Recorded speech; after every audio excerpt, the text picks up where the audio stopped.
Today's day and age, there are so many free tools out there and free social media platforms that you can do content and post on and get free advertising out there. Now, a lot of people are, intimidated by social media. Some people are a little bit older, like I am myself.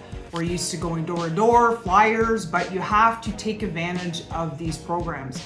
And if you're not learning AI, you're setting yourself up to fail in the future. You have to get used to these tools. And once you realize how helpful they are, then you're going to be actually excited about them.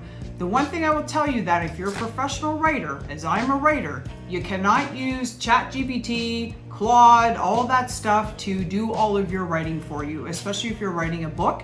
It has to be your own original words. You have to be really, really careful with stuff like that, or people see that you're basically talking from a robot. And that's not what people are looking for. People are looking for a real human connection. And that's what right now this world is missing.